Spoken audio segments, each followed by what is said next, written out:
The bees were there for me when I really was having a rough time. I would go in my hives to find relief and to find purpose. I'm not seeing any eggs. I felt an obligation to be a voice for the bees because they've done so much for me. This is Tag. For the last couple months, we've been across the country meeting people who are making a huge impact in their communities. And today we're in Detroit hanging out with Brian from Bees in the D, hence why we're dressed like this. When we first started, we only had 6 hives. That was about 3 years ago. This year we're projected to have about 100 hives. There's about 60,000 bees in each hive. So we're talking, upwards of 6 million bees.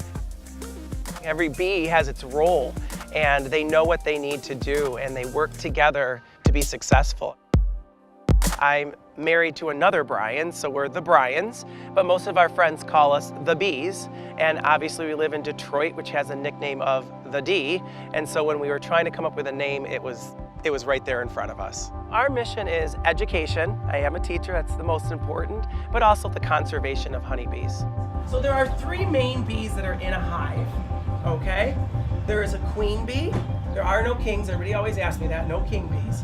So she has a larger abdomen, and she is the largest bee in the hive. Bees play a very important role in our ecosystem. Bees are actually pollinators like many insects, but bees, there's a lot of bees in one hive, so there's strength in numbers. They're the ones that help bring plants to seed and to fruit. And without going to seed or going to fruit, the plant can't reproduce itself. The bees pollinate most of our crops that we have in America. In the United States, honeybees are crucial for pollinating crops like almonds. Every year, almond farmers in California pay beekeepers across the country $171 for each honeybee colony brought to a farm. Unfortunately, we've started to see a decline in not just honeybees, but all pollinators in America. Bumblebees, honeybees, a lot of the native pollinators, we've noticed their numbers are starting to decline. In 1980, there were 4.5 million honeybee colonies in the US.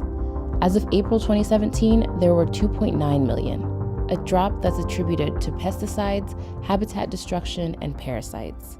Detroit is just primed to be a leader in urban beekeeping. And the main reason for that is there are so many vacant lots and so many urban gardens now that are popping up. Bees actually symbolize resurrection and prosperity, and so I just think it's a perfect match for here in Detroit.